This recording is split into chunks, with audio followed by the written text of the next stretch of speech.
Hello again. Welcome back. I have a couple of updates, quick updates, nothing crazy, that I want to share for today's episode. Before I do, because it's at the top and I like to do this, I want to go ahead and cover what's happening here with the Lunk Challenge, which is just Leicester here at CryptoTalkRadio.net. And the Lunk Challenge, because you maybe do and you don't know and you're not aware, Lunk Challenge is where I basically burn money. I say, here's how much of these stats over here that we saw. And as a result of whatever that ends up being, then I will go and I will actually do a burn of Luna Classic. If you're curious of past burns, you can always go into our Twitter. So Twitter's at the bottom there. And on the profile side, you can see burns that we've done. It's a link. Hit the link, takes it straight to the wallet where the burns take place. So if you're curious or just you just don't believe me, and listen, I celebrate you if you don't, no problem. That's where you can go and verify that burns actually are happening. And again, I'm one of the select few that's doing it, and it's cool because I'm just simply showing I'm part of the community. I'm doing my part best I can, although small, and exposing the business of why can't they, when they make these thousands of dollars, why can't they burn some of their stuff? I'm just saying. So for this past week, I ran the numbers again based on what we got over here. We're looking at about probably about $12. There's another burn. So I will burn another 12. You'll see that on the wallet if you go and check that out. And I want to thank those that are dialing into the video. If you notice any of the past ones, I don't heavily pitch or hype or shill or do any of that kind of stuff. I don't. I just basically say, it is what it is. If somebody wants to dial in and join in, I'm not going to, push it on anybody. I'm not going to press it on anybody. I'm not going to force them or make them feel like, they have to do a thing. I don't want people to think that they're required, right, to, like, subscribe, Don't, it is what it is. I'm not here to do that. I'm here to simply engage. And with the engagement, the hope is at least that we can get to some level of sanity with Luna Classic, and I'm doing my part. That's the only reason I'm doing it, and it's the reason I'm the only one doing it, because I'm just going to put it out there. Some in the community are not really about it, as the kids like to say. They're not really true to it. They just say they are, but they're not really. Whereas I just wanted to prove it out and say, this is who I am. This is what I do. So that's the Luna Classic. That's where we're at. About another $12 will be burned. As soon as I get done, then that'll be queued up. Let's talk about where we are financially on the industry and the business as a whole. Now, I have said for a long time, I firmly believe that we are going to have a hard time getting out of the current situation that we're in. And I don't know where we go from here, right? I'm not saying that we're, okay, we're dead, we're toast and whatever. That's not what I'm saying. I'm saying that I think it's going to be painful before it's calm, the calm before the storm, right? So if I'm right, and I don't know that I am, but if I'm right, then I think what we should do is do a little bit of spitballing, right? I think we should spitball and say, okay, here's what we look like we're going to do. Here's why I believe that that's what we're going to do. Here's what the next 3 months looks like. Here's what the next 6 months looks like and why. And if you're wondering why I'm doing it in that order, it's because I have a firm belief that it's going to be more painful in the short term, and then long term will come out of it. We're not seeing 2021 again. I'm on record. No. But I do think there's going to be some short-term pain. So I went ahead and pulled up Ethereum because Ethereum is my personal fave. And Ethereum currently hovering 1,200 mark. However, I said Ethereum is going to be hurting in December. Things shifted. A lot of rich people, including CZ Binance, by the way, on the BNB side, but on a higher level, BUSD.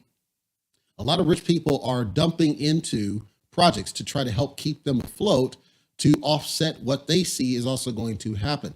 As a result, I'm of the opinion we're still going to have a hard time.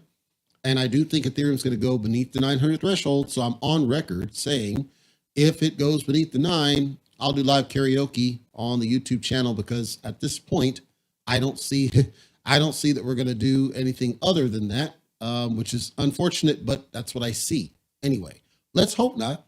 Let's hope that we get, some catalyst that offsets what I say to be the truth, and we get back to some common sense and sanity. But today, I still see pain, and Q1 in particular. Q1 I see will be painful, largely driven by what I see as, okay, we got here, we did a little bit of up here, but this doesn't look strong to me.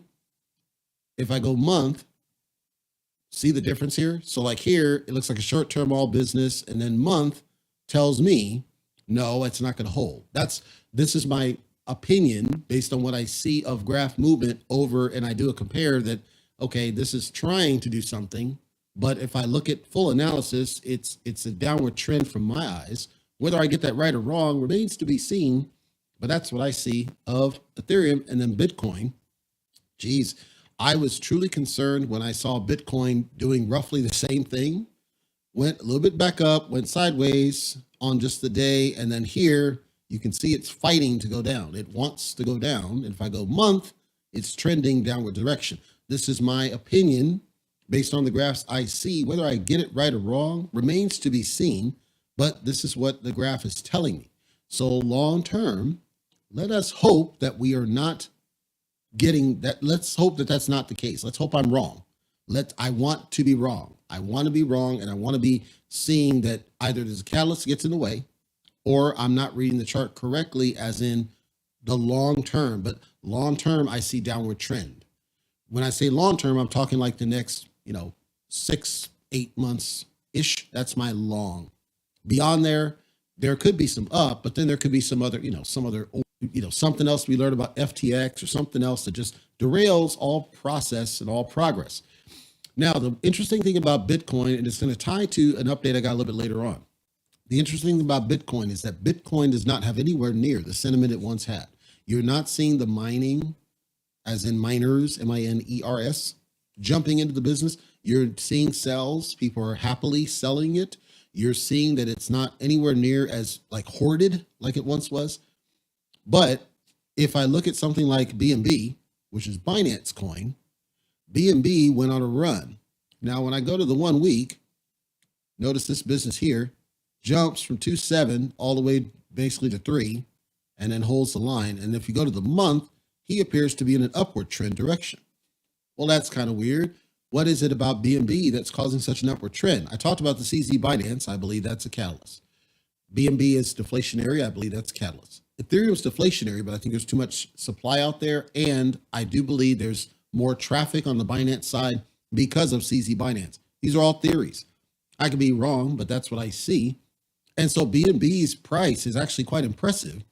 If you look at all the other ones and their price trend is downward and BNB's holding the line, I don't think BNB is going to be able to hold too much longer, but I do think that at some point it'll be able to recover easier than the rest of them do.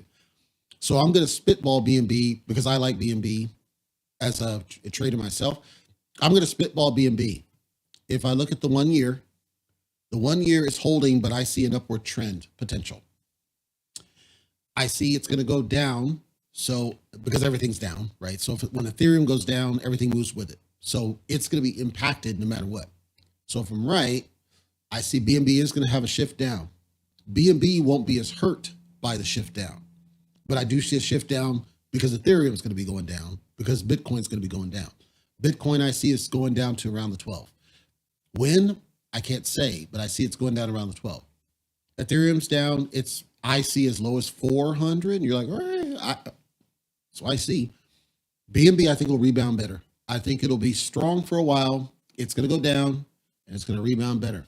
I think people that invest in BNB are going to be happy in the big picture, as in by December of next year, I think BNB is going to make a lot more people happy than Bitcoin for sure. I think Ethereum will rebound somewhat strong, but it still won't. It's a pale shadow compared to where it should be. Like Ethereum got as near as $5,000. I don't see us getting back anywhere close. Like if I look at charts and I go to 1 year, I don't see us getting, like if you look at this, I don't see us getting anywhere close to that mark we were at of December. Because if you look at moving averages, in moving averages, what I would see is I would expect that we would be somewhere in here, like between 3 and 4 by now, as in moving somewhat up close to where we were this time last year. And we're not. We're nowhere close, and we're trending in the opposite direction. That's where my theory comes from, largely is moving average. The reason it's a moving average is that there's all these catalysts and things happening under the hood that I think are just buying us some time, and that's great. I have no concern or complaint or problem or issue with it. I am more concerned big picture. I'm more concerned with the, mid-year next year, the election outcomes, what that plays in, the Gary Genslers of the world. I got something about that here in a second. I'm more concerned about catalysts that derail our progress towards a thing. That's what I'm really worried about. I'm not worried about the crypto itself at all.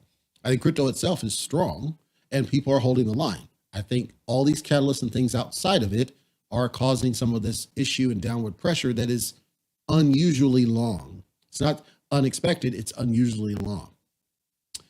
Speaking of unusual, Senate has talked about having hearings on FTX.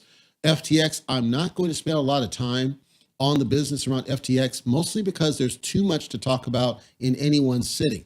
But here's the bottom line of what we do know that has been put out there. Number one, most of the mainstream media, and I'm going to make some direct connections, and you are free to disagree with me. I celebrate you for this. But many of the mainstream media outlets, largely run by Rupert Murdoch and other certain big players, largely steered by the government, the current government administration, let me leave it at that, have been softballing the FTX situation.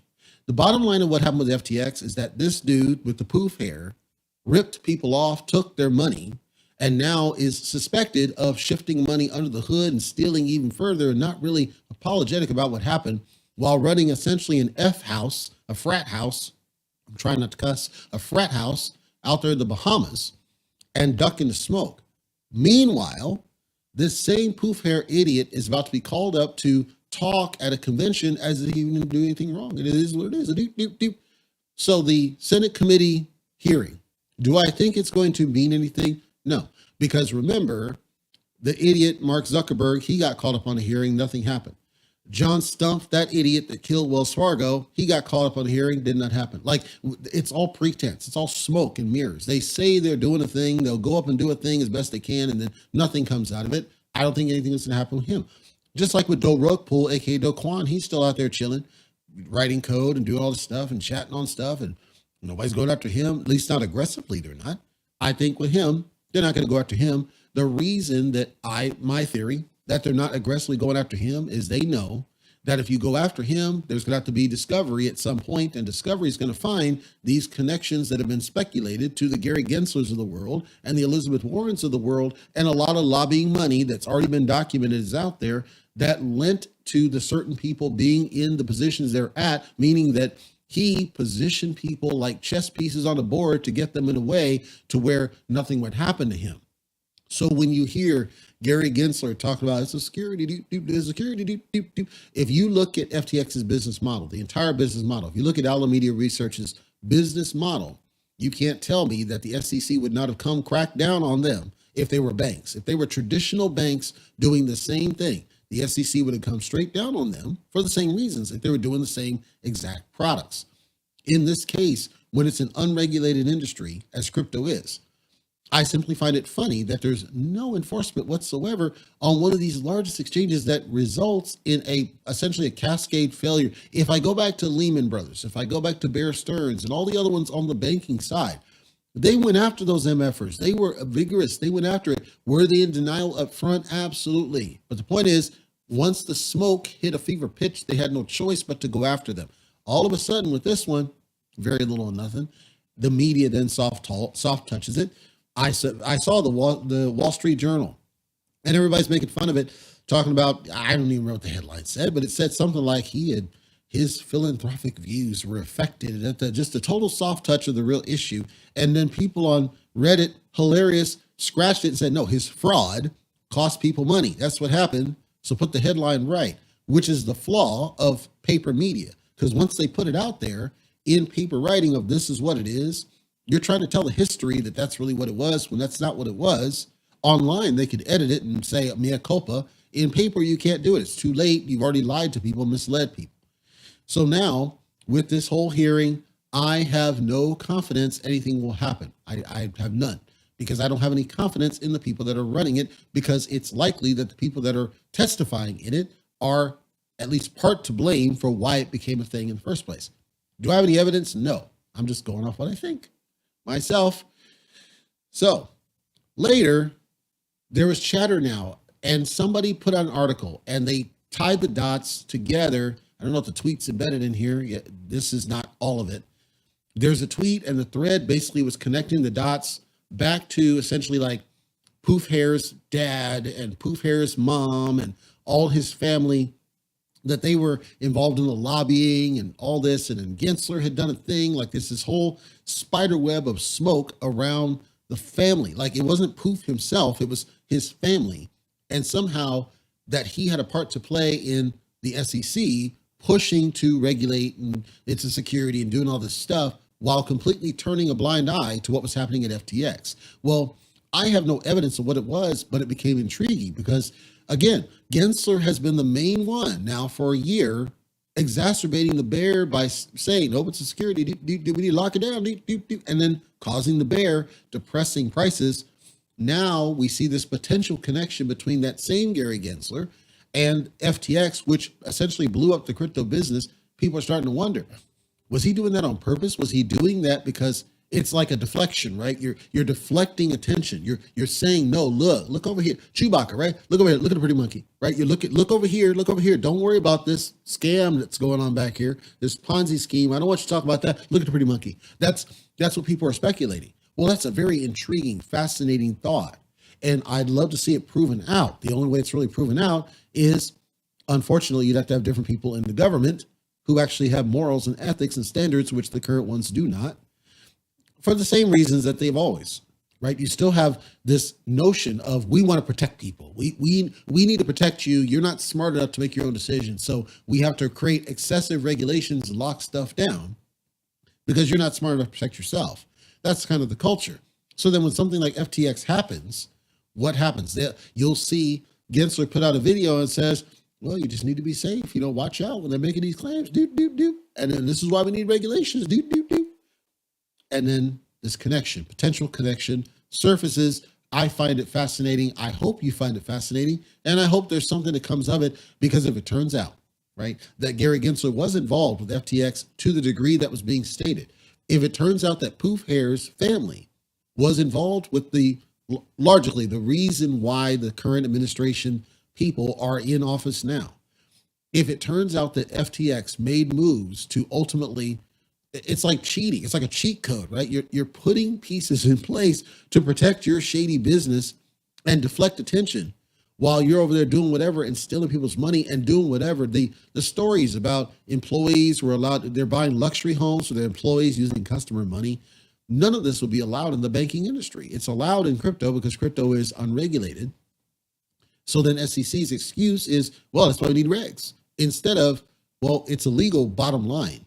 No matter what, if you're functioning like a business and FTX function like a business, you still have to follow the standards of a business. I think what hurt this whole thing is that FTX largely is not an American business. FTX.US was not affected by what was happening because they knew better. They knew that if there's any smoke on FTX.US, just like Binance.US, they would have never got away with it. FTX itself was not US based. Okay. If people invest in that and they go after it because of the greed, because that's the bottom line here, people, off the greed, there's nothing, like some people are beyond help at that point because you had to see risky signs, multiple risky signs. I have multiple levels of concern with what I see in the data coming out now. But even before, I was skeptical of it because think about it. Why would you create a .us separate from the main one if you're on the up and up? KuCoin doesn't do that. KuCoin just has the one. KuCoin hasn't had anywhere near this level of issue, and it takes US traders. So what the heck is the difference? The difference is greed. The greed of the people behind it. It is what it is. So I want to step back now because of poof hair, because I talked about this before and nobody listened. That's cool. But I talked about this before. A lot of people in cryptocurrency, all they care about are the big personalities, the people who stand out, or the people dressed like bums, like the idiot Vitalik, or, the idiot Zuckerberg. They look like these young, rich entrepreneurs that look cool. And because certain people in crypto, these crypto bros, they want to live vicariously through these people. So they fall for the stunts. They fall for the scams. They fall for the okie doke and the chatter. Look at what happens anytime Elon says a thing, anything, it doesn't matter. And I will talk about this in a second. Doge pumps. Why? Because Dogecoin is associated with Elon. How? Because Elon basically is kind of a consultant advisor for Doge. Doge pumped as high as like 80 cents at one point, and then it crapped down to the singles. Okay, it's on a pump again. I'll talk about it in a second. All because Elon's talking about a thing. Recently, he talked about, I'll just make a phone. If they want to kill Twitter off this, I'll make a phone. Great, but what's the fundamentals behind this? What's the fundamentals behind what he's saying? Nothing. The fundamentals behind anything is lacking. Doge doesn't do anything. Doge chain isn't going to fix that. So with Elon, it's just because it's Elon. He can say a thing and it becomes a thing. Same with poof hair. He says a thing, and I think it was even Jim Cramer that said, yeah, he's the JP Morgan of crypto, and all these, and they're just crypto bros. They dress like bums. All of them, you see them, and they're worshipped. Bow down, yeah, whatever you say, even though you're ripping us off. The car salesman on Seifu, the cult leader on Saitama, who's acting less like a cult leader, but he still has the cult behind him. But there's this worship of these people in these projects, and it no longer becomes about the project. It becomes about the individuals. Here's a person called it out. This is from last year. This is basically a CEO of a major organization. This is the kind of stuff he tweets out there. Just like Elon, right? They'll just tweet out as if they're kids. They'll tweet out like they're just teenagers sitting in college somewhere. They don't act like you're running a business. So to me, that's a flag. Should be to anybody, but maybe to others, they don't care. To me, it's a flag. I would be greatly concerned seeing, and I hadn't even noticed this back last year because FTX was not on my radar. But if I see the leadership is acting like a child or acting like a teenager, I'm less likely to give my money to them. Like if you take CZ Binance, he doesn't tweet like this. He'll do like smarmy stuff, but not like this garbage. Not even like this. He doesn't tweet like Elon either. So now I'm putting the dots together. Overall, Do Rug Pull, aka Do Kwon, he did the same thing. He was doing the same thing, same types of tweets, same types of smarmy, childish, whatever, shit posting, as they say. Here's another one, right? From Lori, quote, can one be a highly respected professional in the industry and still shit post on Twitter? User Kobe, quote, actually, yes, if they're infrequent. See Barry Silbert. I have no idea who that is. Probably don't need to care. Quote, shit posts that don't get me in trouble is my superpower. This is like a freaking college bro that's sitting up in a dorm chugging a beer out of a keg. That's what that is. That's what this is. Now he's not a youngish guy. I mean, he's not old, but he's not a youngish guy like the poof hair. But he, again, I would not position this in trust. I would not trust any project where the alleged leader, is acting like this or talking like this. So, I don't know. This guy, Wolf of Wall Street, quote, Jim Cramer said he sold all of his crypto. That wasn't true. He said he did, but it wasn't true that he did. So then he blamed Pompliano. I gave criticism about Pompliano because I think he's an idiot. So he lies on a crusade to blame anyone he can find for his own bad decisions. Well, yes, Jim Cramer makes bad decisions. Other people get enriched off his bad decisions because inverse Cramer is a bullish sentiment. So anytime, like he actually even said Cramer, he said, yeah, we're going to be all right. If people believe Cramer, that's fine. I say inverse Cramer will apply, and anybody who follows inverse Cramer is probably going to make out a lot of money because Cramer doesn't know what the heck he's talking about. I also believe that in some case, Cramer's doing it on purpose. I believe he's creating the opposite sentiment on purpose. I think he knows what he's doing. I think he's influencing people, and he lies to you straight up on the TV, on his show, and he does exactly what he says he's not going to do. So he'll say, yep, we're going to be all right, doop, doop, doop, and then he's dumping. That's what I believe. I have no evidence of this, but it is what it is.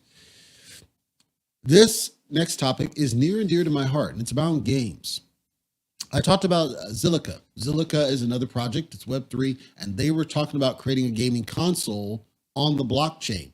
Gaming is near and dear to me because I see the decline of gaming.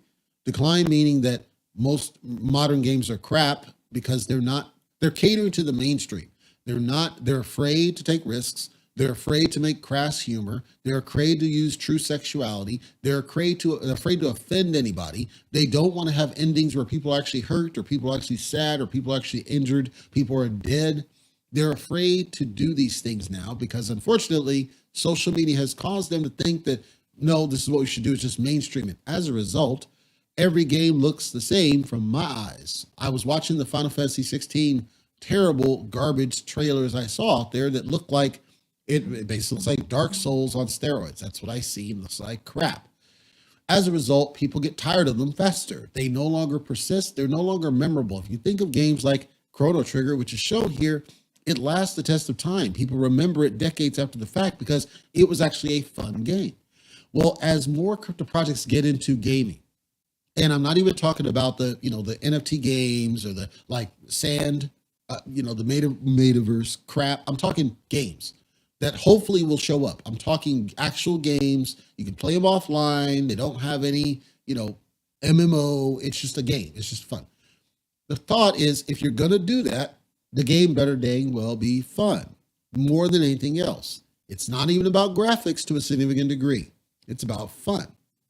So there are a number of gaming companies that have a potential of giving us really good games. I'm not going to read this verbatim, but the point is there are a lot of gaming companies that have made a lot of great games and they're not getting into cryptocurrency. Meanwhile, we have cryptocurrency that has they have access to capital, but they don't have the gaming chops. They don't have the ability to create these games. Companies like Newbie, companies like Minet, all these companies that have created games that have made tons of money don't get on board with cryptocurrency, even though their games entice millions of people. Millions. Newbie alone.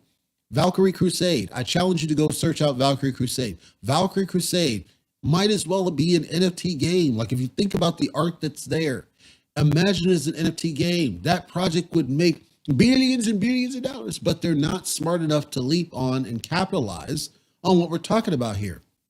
Then you take games like a Sonic, any Sonic. I'm not talking about Frontiers. I'm talking real Sonic, a Sonic type game. If you somehow make a game that is that fun, I'm talking just the fun, the concept, something that's unique, something that's fun, and you tie it to blockchain and you tie it to NFTs and you tie it to cryptocurrencies, you could really have something here. Chaos Rings 3, I believe it is. I challenge you to go check it out. Chaos Rings 3 was discontinued. You can still get it, but I argue one of the most fun games. It's a mobile game. And they started with a gacha mechanic, meaning, loot boxes and all this crap. And then they backed off. They're still in there, but you don't have to pay for it, right? If you could tie that to cryptocurrency, it'd be huge. That kind of a game would be huge. That kind of game would mint and print.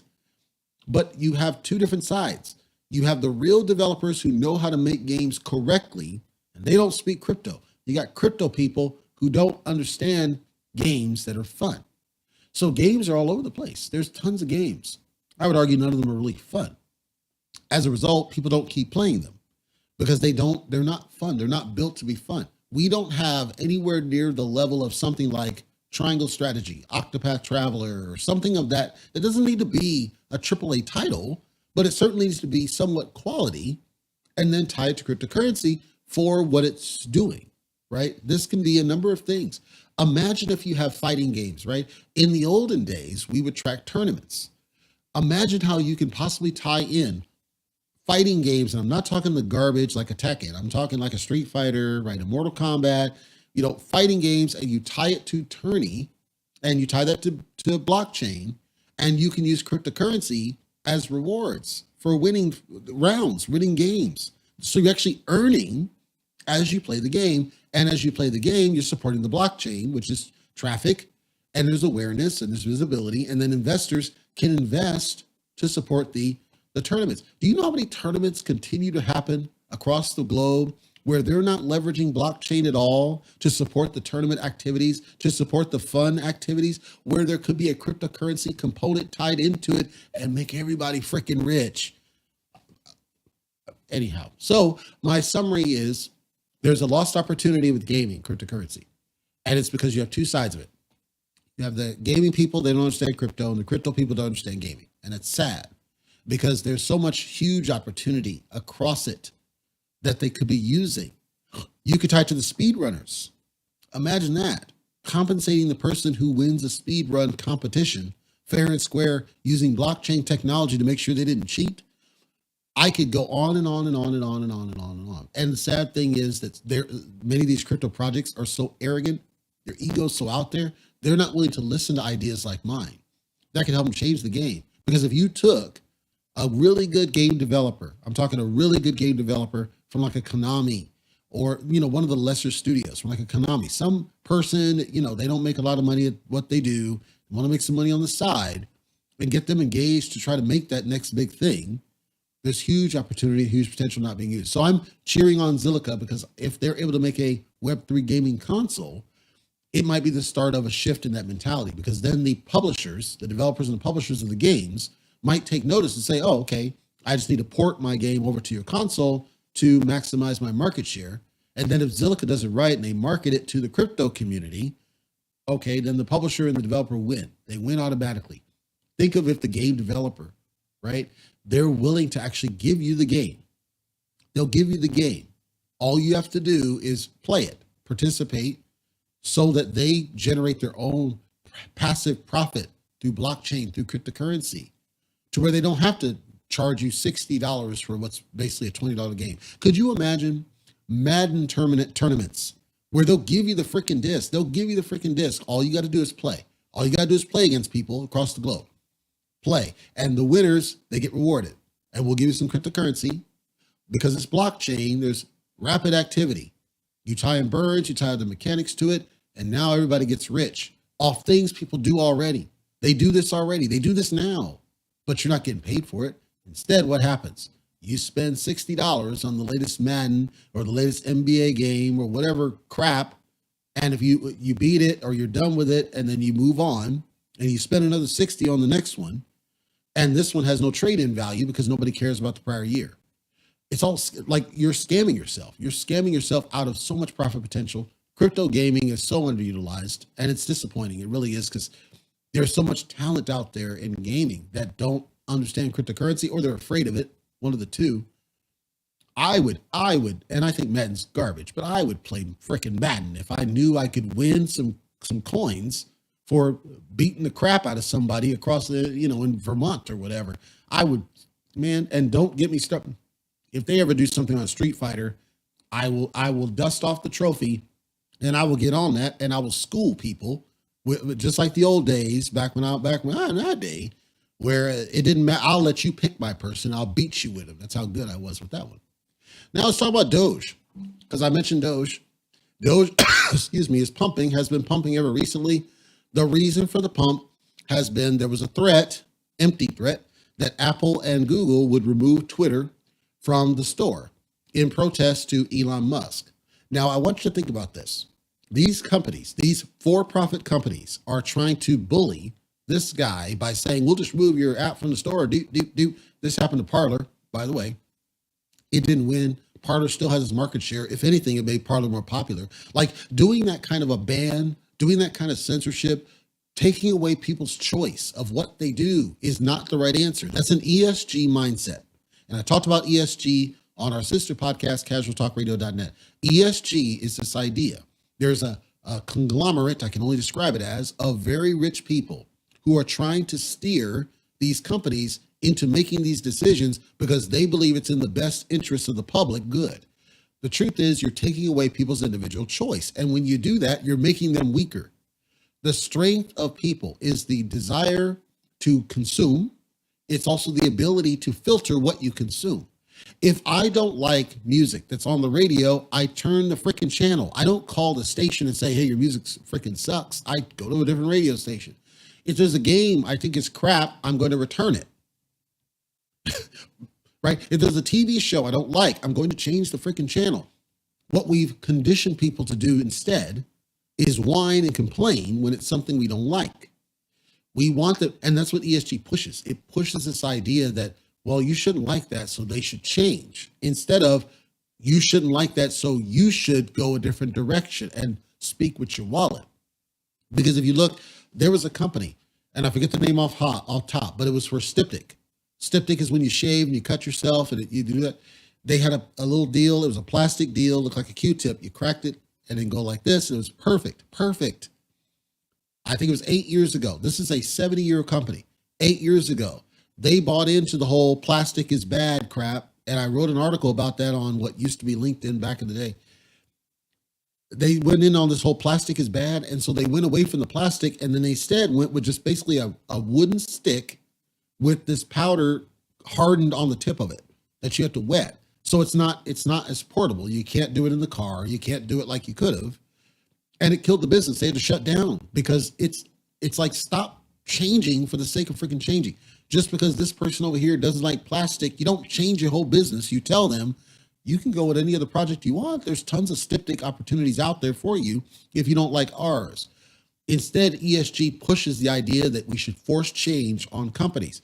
This is what caused, in the case of Apple ages ago, where the FBI was going after them, saying you need to unlock your phones because we have a criminal on our hands. And Apple was like, screw you, we're not doing it. FBI was like, all right, cool, we unlocked it anyway, because they didn't need Apple. They were trying to force Apple to bow down and do what they were told. This empty threat of saying we're just going to remove your app from our stores, that doesn't hurt Twitter. It hurts the users. And there was a funny, Elon tweeted, there's a episode of The Simpsons. I forget the episode number. It's on Twitter, where The Simpsons, they didn't really predict he was going to take it over. They were basically making fun of the whole thing. And Lisa's out there. She's feeding a birdhouse, and it says home, tweet home. And then there's an eagle, which represents the government. Eagle goes and basically chews up the birds and spits out the skeleton, which is essentially what happened in 2021 and late 2020. The government swooped in and basically took over Twitter and started hurting everybody. And then Elon comes from a space shuttle, and then it fast forwards and you see the birdhouse has like solar panels and all that other stuff, basically saying, look, the government did this to birds on Twitter, as in users. And then Elon came and saved the day. Did he save the day? No, but I would argue Twitter's a much better place than it used to be, by far and away. We don't see the same garbage that we used to see of people's opinions being suppressed. We see more banners. I think it's a good thing to just explain to people, this is what's really happening here, or somebody's not telling the truth, like the White House was caught lying and they deleted it, which they weren't supposed to do. But now we're seeing it's more even playing field. And then the whole Twitter blue just caused other issues. Well, when Elon Musk hears, oh, Apple and Google are going to do this stuff, all right, fine. Maybe I have to make that's what he says. Maybe I have to make my own dang phone, because he could. Now, I don't think it's the right answer, because what I think he should do is simply say, we have Twitter Web, and we'll make sure Twitter Web works on every device possible, because you can't ban that. You can try to ban from an IP if you want. VPNs can get around that. That's what I think you should do. Not try to make a device. That's not going to solve the problem. People aren't going to buy your device. They're not going to do it. But just make Twitter Web. I said before, web. Stop going apps, because apps are how you get censored. Apps are how you get blocked. Apps are how you get muted and filtered. Stop with the apps. Make everything web. That's the whole point of open internet web, right? Web browser. The browser can't block you. Like Brave is not going to block you. Safari might. But if Safari does, you can download a different browser. Like, you have choices with browsers. You can go with Firefox. You can go with Brave. You can go with, tons of different ones. So if you do have issues with browser number one, and frankly, you shouldn't be using Safari anyway. But the point is, if you have issues with browser number one, you have a choice to go somewhere else. If you do the app, yeah, there was TweetDeck. TweetDeck is essentially owned by Twitter at this point, essentially. Okay, they can just ban that too. You can't, with apps, you're going to be muted and banned and censored. If you're cool with it, great. But I think the past behaviors of just filtering what people see without their say-so was never the right answer. I never supported it, never will. Apparently, crypto agreed with me, because when Elon's talking all this stuff of, look, you're not going to screw me, Doge starts doing pumps, and it's been pumping ever freaking since. So if I go back over here, and I'll let him pan over till we get to Doge, I'll show you what I'm talking about. because Doge started pumping huge. Doge went down, I want to say it was like 3 cents at a point, and then it started pumping major, major, huge after what was happening. So right here, 10 cents, just shy of 11 cents. And this is just over the day. So if I go to the 1 month chart, so 8 cents just a month ago, and then back up over here, pump up 16. If I go to 1 year, got as low as about 5 cents. So Doge is pumping. Now, will it sustain? No. Anytime Elon says a thing, Doge pumps and then it craps. Not because anything's wrong with it, just because it doesn't do anything that can support it. Doge is all about hype. Doge is all about sentiment. Doge is all about Elon. It doesn't fundamentally do anything at this point. I say that, however, the graph, so if I look at the 1 month, the graph purports to be a bullish sentiment graph, at least in the moderate term. So when I say moderate term, I'm talking Q1 even, Q2. So I believe Doge will hold the line very well.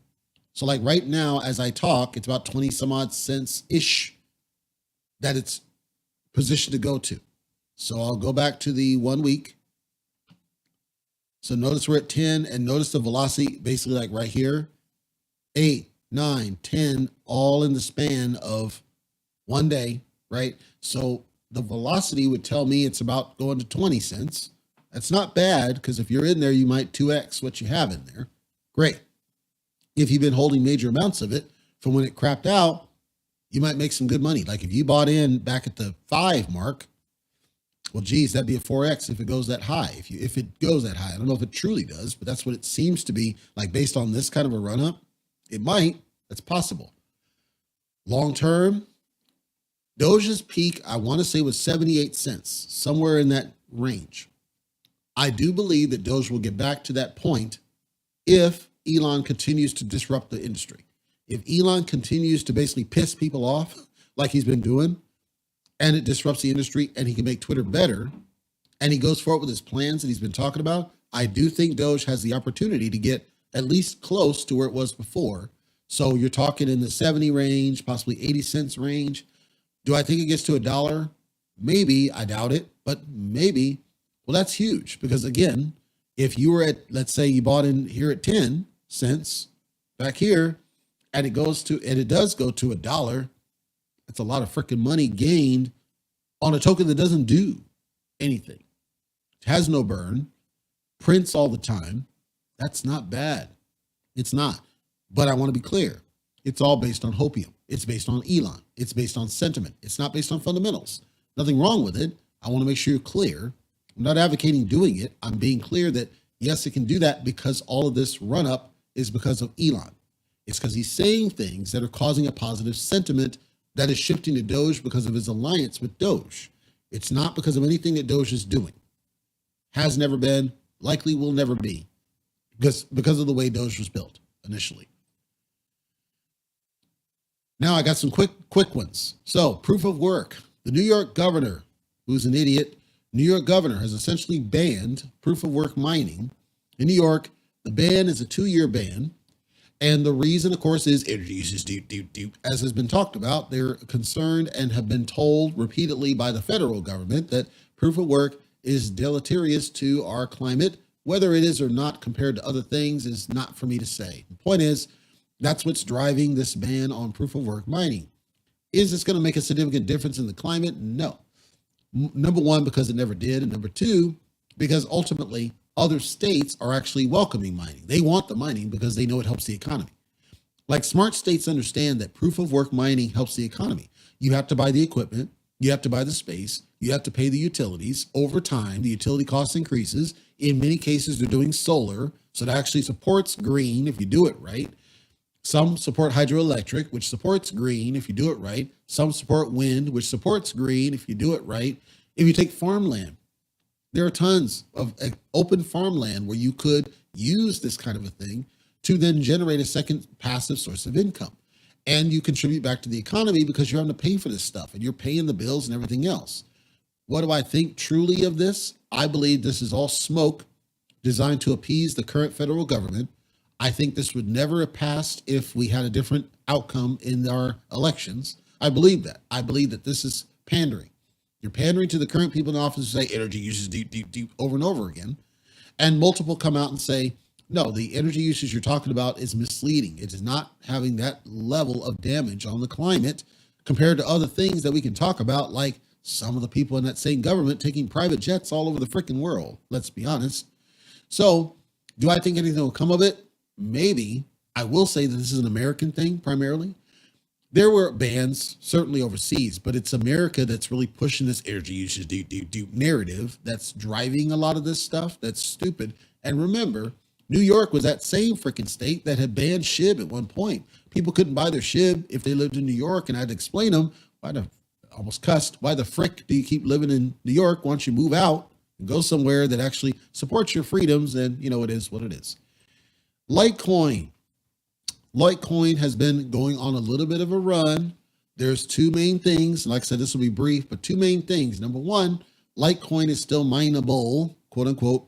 I don't want to say truly mineable, but it's somewhat mineable, quote unquote. That's one. Two, it is deflationary. So it is expected to increase in scarcity, which will potentially increase its value over the long haul. As a result, you are seeing people that are stacking bags of Litecoin because they see a long-term positive sentiment of Litecoin's price movement. I don't think that Litecoin will get back to where it was before, because I think it got as high as like $200-300 or somewhat. I don't think it'll get back that high, but I do think that Litecoin will hold the majority of its value very well because of the sentiment that's happening around it. I think it's great. I think it's great for cryptocurrency to see at least one that's winning. And speaking of one that's not really winning, SHIB. And SHIB's going to be the last of my updates because I'm going to talk about this because I've talked about it before and, you know, people didn't listen to me. So SHIB was at one point burning millions of tokens. And then recently they said, oh, look, we're burning hundreds of billions of tokens every day. And it's like, yay, SHIB is burning billions of tokens. We're getting there, people. Now what do we do? And the SHIB burn account, which is the official tracker for the burn activities, has been celebrating. Yeah, we're burning all these different And mind you, the only burns are coming from people, right? So the people in the community. And the reason I'm leaving this to last is because I don't want to piss people off. That's not my intent. My intent is to simply educate and inform and hopefully allay too much hopium. I'm not telling you not to do a thing or do a thing. I want to allay hopium. To do so, I did an update a while ago about SHIB burns and the reason why all of this hype and all this garbage that you see, I don't think is healthy. And I think we're not telling the truth. And I think we should tell the truth. And so I want to just briefly go through what I said at the time. So what I want to try to do is I want to show, if it wants to show, and it probably won't be in the audio because I don't want any audio. So I did a quick slide deck and I was talking about, well, why isn't the freaking price increasing? And in this slide deck, there's a couple different things. So there's not enough burn. The community's not really engaged. It's still in. And it's oversaturated, overexposed is SHIB, a project. And we started. It started as a community project. That's what got it to its peak. All-time high. It's still a community project, but it's getting more utilities. Just that community is what got it as high as it was. Whales got in. They did their thing. They do whale stuff. They're still whaling into it. Whales are buying and stacking and stacking and stacking. Great. However, you still have the core problem. There's too much freaking supply to really deal with. Any upward price movement at people keep now talking. Doesn't mean long term. People keep talking about this point. That's still holding it back. So it doesn't matter that whales are buying it. I know that's some of the cheerleader I saw. I don't want to say it doesn't matter because you still have too much supply floating out there to really make a significant dent in what's going on. There was an issue with CoinMarketCap. This happened last year when they got up CoinMarketCap and they updated it and they found 200 trillion tokens that were not accounted for in the circulating supply. When that happened, the price absolutely crapped. This is in addition to the issue that happened when they listed on Coinbase Pro. SHIB has been damaged by those two incidents. CoinMarketCap circulating issue, and then what happened with Coinbase Pro listing, and that was a whole fiasco. That was really on Coinbase doing this. So then between those two things, you got too many freaking tokens. I calculated the math and I said, you got to burn 1 trillion tokens per day for anybody that's currently alive to really benefit from this business. And the devs can't and won't do it, but as a community, if you and wanted to contribute to this. Here's what I recommended in order to support what it was as a community effort. That's a lot. So I broke down in the math forum to try to help people what we're talking about in terms, and I even segmented out in terms of how many segments of zeros we're really talking about here. So here, 500 trillion circulating, right? If we go off the math, and you can go and verify this in CoinMarketCap yourself. If we go off what we're saying here, and fast forward, here you can read the slide, but if you do 1 million, so 1 million a day, you take 1,000 just to burn 1 billion. Okay. 3 years later, you'd only burn 1 billion. That's at the rate of 1 million per day, which is what we were before. Okay. No problem. You still got 500,000 billion to deal with. So take your 500,000 billion and multiply it times the number of days and the number of years, and you're going to come to a very scary number. I didn't leave it there because I wanted to help people that were kind of math deficient, because, you know, I'm math deficient at times. I didn't want people to have to think. What I suggested is, how can you burn 1 trillion per day for 1 year? If you do that, you're going to get pretty close in chipping away at that supply. But you'd have to do 1 trillion per day. These guys are celebrating basically 200 billion. So it's not a trillion. Certainly not 1 million. This is 200 million, actually 200 million. So 200 million, which is short of 1 billion even, nowhere close to 1 trillion. I'm saying in how much is left. So again, circulating supply, this is the only way you're going to really chip away at this business. Because now you're talking 500 days as opposed to, prior to this, it's going to be, as I call out later, it's the alternative. You're going to be going for decades. Decades. Many of us won't be alive. I won't be alive by the time it was able to even start chipping away at the thing. The devs, they're ultimately not even opening as an option. That's why they created SHIB Burn to say, here it is. You can burn all you want. And then, unfortunately, they got screwed by Ryoshi's Vision, who I warned them about in 2021, by the way, and they listened to me. They want to come and get my credit. When I told them Ryoshi Vision is screwing you, and listen. So now you wasted time. You wasted months relying on these idiots when you could have been making significant progress towards what I'm talking about. Because they could have implemented a burn back in 2021, and we'd have already made at least some progress towards it. That means everybody in the community has to contribute some of that burn. Whether they're going to do it, that's an open question. I don't think that they will. If they do great, I support and celebrate you. At the end of the day, though, the burns that I see, they're not going to make a difference. And I don't want people to get the hopium that SHIB is somehow going to surpass Doge anytime in the near future, because it cannot do, which is sad because Doge prints all the freaking time and SHIB doesn't. SHIB has a burn, but because it's so far out in terms of the supply, it's not going to be able to make a dent. Plus, SHIB doesn't really currently, I know they're talking about the metaverse crap and all that, and the dog walking in the forest. All that's not going to make a dent. It's not going to make a dent. The only thing that's going to make a dent is you got to start roasting tokens like nuts. And just to put it in perspective, Doge Chain, which is crap, but Doge Chain burned, I want to say 80% of their supply, and it was still going down.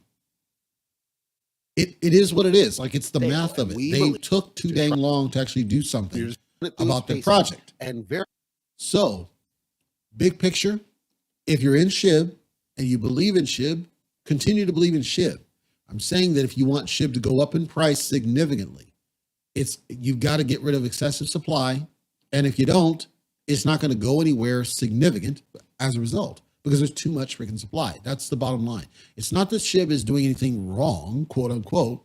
They've made mistakes, but currently they're not doing anything wrong. They're just not, there's nothing there. There's nothing there that would eat up that supply. When you have that much supply, it's a simple matter of math with market cap is what it is. It's not that SHIB's a bad project. SHIB still got the strongest community. SHIB still has a significant number of holders. SHIB still has the longest potential. So like 20, 30 years from now, but unless they do significant amounts of burns, SHIB is not going to do anything that's going to benefit anybody listening to me here today. Take a full year. Unless you get to the point where you're able to burn 1 trillion per day for a year. And that's a lot. And I'm sorry, but it's math. It's simple math. We got 500 trillion circulating. It's simple math. 500 billion. I don't think it's going to do it because you're still got sentiment. You got sentiment of people that get impatient and dump out the project. you've got to get aggressive with it. And I don't know how you do that because people that are holding don't want to sell their SHIB because they want to get rich.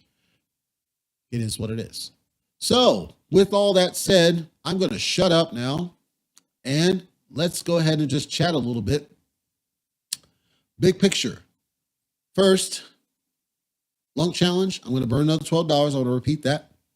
So I will burn that after I get done with the call. And meanwhile, I want to see if there's any questions, comments, feedback, anything else. Feel free to leave it in the chat. And I will check the chats to make sure I didn't miss anything.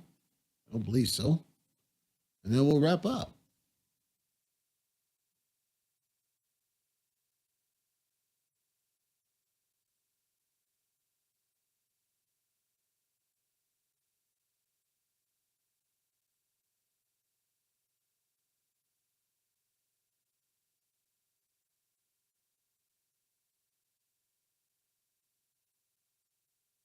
just to get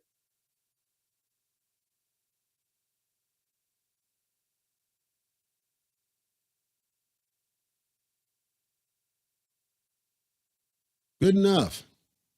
My recording software. Oh, there we go. Tron, Cryptic Tron. Good show. Appreciate that. Thank you very much. Tron, Cryptic Tron was on the Lilly Finance, doing Lilly Finance, which Lilly Finance tomorrow is going to be very interesting, Tron, because they said that we're going to see some announcement tomorrow. And on CoinMarketCap, I said, if they don't get an announcement, the price is going to fall. If the announcement's around the foundation, not the token, the price is going to fall. If the announcement is that it's going to be a listing, I think that's good, but the nature of the tokenomics of this one makes that extremely unlikely. Not impossible. I'm not naysaying it. I'm saying that the tokenomics are so opposite of what Coinbase normally accepts. Tomorrow's going to be very interesting for Lilly Finance. It's make or break for them. I believe it's make or break for them. They've got to do what they said, but I maintain this. And like I said, if any of them listen to me, I'll say it to their face. I don't care.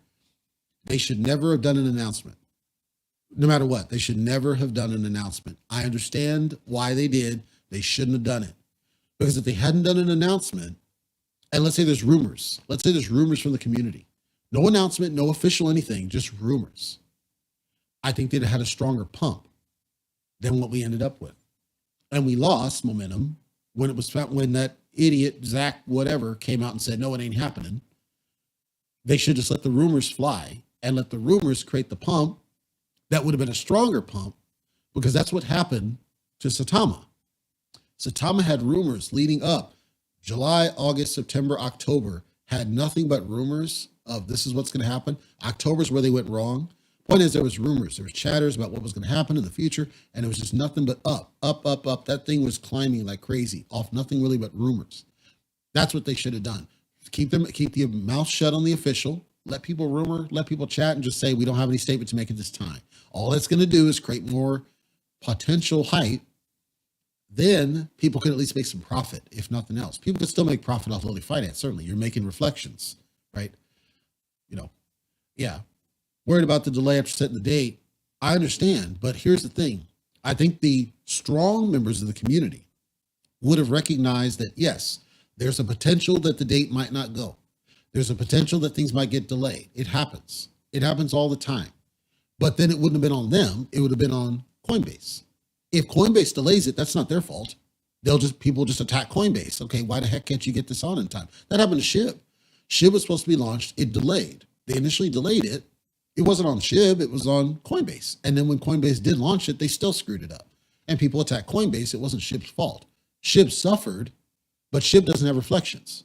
SHIB doesn't have a burn. SHIB doesn't have the mechanics that would have helped support, the bottom, like the liquidity with buyback and that kind of stuff. There was no opportunity of doing that kind of stuff. So I think this situation with Lilly Finance, the thing that killed them was the announcement. And I'll say it, anybody who disbelieves, that's cool. I don't believe the Lilly team is trying to rip people off. I do believe they talked to somebody at Coinbase. I do believe Coinbase told them something. These are all the things I'm pretty dang sure had to be true, because Lilly would not have gone through the trouble of a 501c3, not gone through the trouble of the foundation, not gone through the trouble of formation, not gone through the trouble of making sure that they were clear we're in America, and not gone after Coinbase, which is the only fully compliant American exchange, there's no way you would have gone through all this stuff if you were going to try to rip somebody off. It doesn't make any sense. If you were going to rip somebody off, you'd have gone after, Hotbit or Lbank, right? Hotbit is rip people off. Bitmart's rip people off. If you were going to rip people off, that's where you'd go. I don't buy it. I believe somebody at Coinbase told them something and they ran with it. And Lilly, their issue is they should have got it in writing, get it in writing, and make them agree. I am going to tell my community this is what it is. I want it signed by every single person on your leadership tier that we have the right to do this and it's okay to do this. And you're saying normally we have this NDA procedure. We have exempted Lilly Finance. We have authorized them to announce this for their community. I want that in writing and I want your leadership to sign it. That way, see, that's what Terrarium tried to do and they did it wrong because he made up that email. He fabricated that email that I'm talking about because he couldn't get it from them probably. But that's a different exchange. With Coinbase, I said, no, that's what I want. I want it in writing. If Coinbase said no, then you just don't announce it. You say, you know what, we're not going to announce it and let rumor take the rest until whatever happens. That's what I think should have happened is there's ways that you could have got around it without totally derailing momentum. I think Lilly held its momentum pretty good. And the rumor is that Del Rug Pull, aka Del Crypto, was the big dumper. Recently, he's out. Well, if he's out, he can get back in and dump it again. Okay. So time will tell. The other thing is, I wish that they hadn't said, yeah, Monday's going to be announced, but I wish they hadn't done that either. I wish they had said, okay, we believe what we've said is to be the truth. Let's wait and see what happens on December 9th and left it at that. Why? Why not? Why the rush because of the hype? But they don't understand. You get more hype off of rumor than you do off of news. Buy the rumor, sell the news. Let the rumors that are not coming from your official account spin around about what's going to happen. Because you're going to get much more than you would have gotten by saying, yep, it's going to happen on that date, and then you get caught with your pants down. It doesn't make any sense to me, at least, to do that. I understand why they did. I don't agree with it. I understand all the people that supported doing it. I don't agree with it because Saitama failed when they did it and Terrarium failed when they did it. Saitama has never recovered from that failure and Terrarium has struggled since. Do I think Lilly struggles? No, because I think long-term Lilly has a great plan and product, and I can attest from personal experience, medical blockchain is a reality, an unsung future state. Medical blockchain is going to be a thing at a point in the future because data on the blockchain and using it as a storage medium for certain types of data is already a thing. It's already a thing. The medical side is going to take some time to adopt it, but it's going to be a thing for those companies that want that because it's the alternative is nowhere close to what blockchain could be. It's going to take smart people to implement it correctly. It's going to take legality. It's going to take regulation. Like there's layers of this, but we just saw the US government is already doing trials around blockchain for banking to optimize how we do financial transactions, ACHs, as an alternative and speeding up the transactions of the ledgers. Well, if they accept that, then there's nothing stopping medical blockchain at all.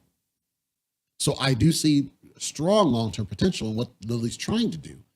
The only thing that can kill Lilly at this point is Lilly. Their mistakes. That's the only thing that can really stop Lilly's momentum is Lilly themselves.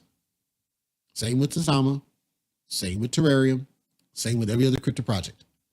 It's not about their product. It's about them, the people, their arrogance, their ego, their lack of due diligence, their rushing, not asking the right questions, the right people, not taking the time to avoid the shillers, right? And go after level-headed people that are trying to help them, not make stupid, silly mistakes. Yeah. And so I think Lilly's fine long-term. I truly do. I think short-term is going to be painful for them. I also think their supply is going to hurt them. And I say that because even though they don't have a lot of holders, I think the supply is way too high. 9 quadrillion at my last count is high. It's high because you got to think SHIB had 1 quadrillion at the most, and it's down to 500 trillion, and it's struggling on price movement. So 9 quadrillion at my last count is a lot. That's a lot. If it's still there, I don't know if it's still that freaking high. I certainly hope not. But that was the last I saw of it. Is a lot. That's a lot. That's where I was saying I'm skeptical that Coinbase is going to let this fly. Like they've never listed a token. Yeah, 9 quadrillion. They've never listed a token with anywhere near these mechanics, especially not a burn mechanic. They've never done.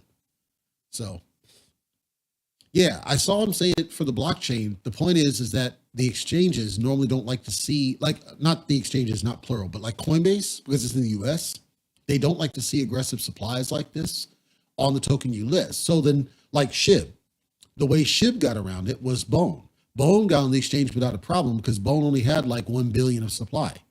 Same with Leash. Leash only had like, I think, 1,000,000 or 300,000 or whatever supply. So that's how SHIB got away with it, is they used different tokens to go on the exchange. SHIB came later. SHIB came after they could no longer ignore it because SHIB had over 1 million freaking holders. Lilly only has like 12,000 holders at this point. That's why I'm saying that's why I was thinking it's unlikely with Coinbase, because there's nothing of Lilly's current tokenomics or holder count or volume count or anything that would support Coinbase normally being okay with it, because they don't do anything today that matches any other token that they've listed ever. So I'm not saying it won't. I'm saying it's extremely unlikely. But if they do, it has the opportunity to change the game. So yeah, that's what I'm talking about. Like, great, you just normally have a different token, and that token is what you get on the exchange with, and then that token can be your exchange type token that generates the profit for you. But the other one is for the blockchain type things. So I speculated that at some point Lilly is going to go to a V2 that has a less supply. That was my theory, where either they do that or they spin up a second token. That was my theory because of what I saw in the tokenomics. It's like, this is unheard of. Not saying impossible, saying it's unlikely. And time's going to have to tell, okay, does that work? Or, maybe it does. Maybe it does. I know that if they had gone after KuCoin would have absolutely listed them. KuCoin would have been like, yeah, absolutely. Get them on that. KuCoin listed I think KuCoin listed Dogezilla, and Dogezilla had sextillions of tokens. So, it is what it is. So time will tell. Time will tell. And then, of course, it has, with the burn that happens, that means it has a chance to get to a point where the supply goes down enough. Great. The other thing that was the analysis was done on the blockchain that said that it may be overbought, as in there may be too many whales that are going to dump off when it starts pumping. And that's possible too. Del Rug Pool might be holding major bags of the thing. It might dump off the business. I think what mitigates it somewhat is Ethereum. So with Ethereum, when price goes down on Ethereum, the price is going to go down on Lilly Finance because it's paired as a liquidity pair. So that's going to mitigate some of what I'm detecting in terms of the risk aspect of a thing.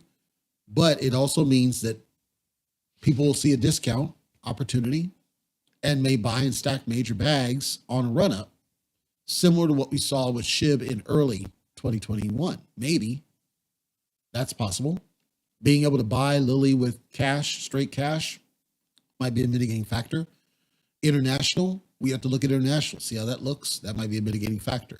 There's all sorts of mitigating factors, possibly. I think the biggest risk is the supply because of whale risk, whale dump risk, volatility. The volatility is going to be sky high for the supply that it's got. That's the biggest thing we got. So yes, tomorrow will be interesting. Tomorrow will be very interesting. Yep. And thank you, Tron, for the questions. Appreciate you dropping by.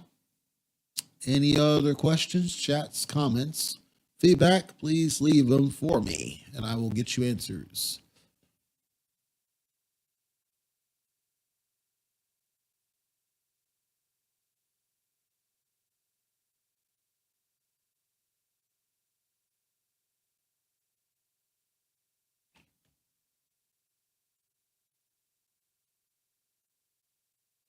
Cool beans.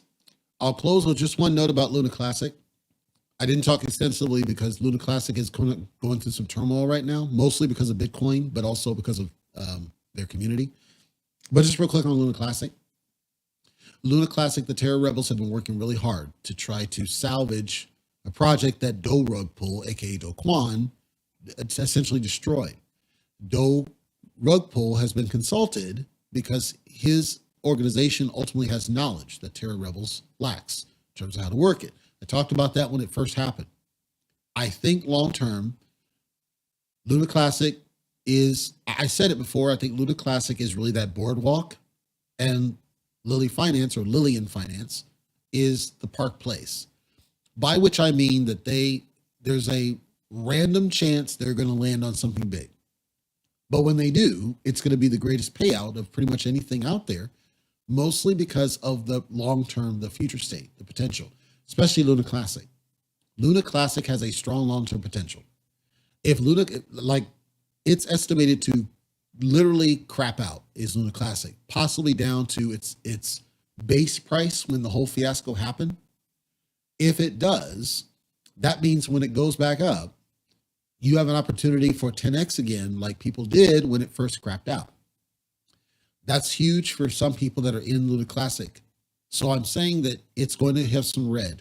It's going to be hurting for a while, but I think it's going to potentially make some people very rich in the long term if they truly believe that Terra Rebels can make this thing succeed and make it fly. You're not going to see great things out of Luna Classic anytime, I believe, anytime in the next 8 months. It's going to look bad. It's going to look scary. It's going to look questionable, and you're going to question whether or not it's got a future. And I'm telling you, from what I see and what they've implemented and what the exchanges have implemented, Luna Classic is another one of those that has the potential to make people some pretty good money in the big picture of a thing. So if you're in it, I would recommend not giving up on it. But just understand the graphs aren't going to look that good to you until we get past what we're dealing with here. So it looks like we don't have any comments, questions remaining. I'll go ahead and tune out. Thank you once again for listening. If you think of something after the fact, drop it in the comments. I'll make sure to get an answer. I will queue up the burn for the lump challenge for this week, next week. And then this past week, I'll queue it up probably the next couple of days. So you'll see that in the wall address if you want to follow that. We do have our spam filter enabled because of various random spammers for various random garbage projects. If I see it, I will make sure to flag it and review it and then release it. So it may take a day or two before, if you do ask a question, for it to show up, but I will make sure that I do so. And until I'll be back next week, roughly about the same time. I may shift a little bit, but roughly about the same time. It's definitely same channel. I am adjusting video and audio, my studio, as I potentially move here. So you may see some changes in the presentation, but for now, I'll keep this cadence and see how it works out long term. And then most importantly, don't get stuck. Don't get caught up in this. Make sure you keep a roof over your head. Make sure you keep people fed. Make sure that your people are taken care of. Because to me, at least a personal opinion, I think your people being taken care of is more important than anything else possibly out there. And I wouldn't want people to be wrecked or destroyed by all the garbage that's happening. It's a lot of garbage. That's really what it is. It's a lot of garbage. And I don't want people to be messed up by what's happening. I think long term will be okay, but everything's a long play. Everything's a long play. If you're a gambler and you want to go after the short pumps, I celebrate you, I respect you, support you. I will recommend don't get caught up in it and go for fundamental stuff, but make sure that you're not throwing all your money into something. Make sure there's smart bets if you are going to do something, but keep a roof over your head and keep the bills paid more than anything else. And I'll see you guys next week.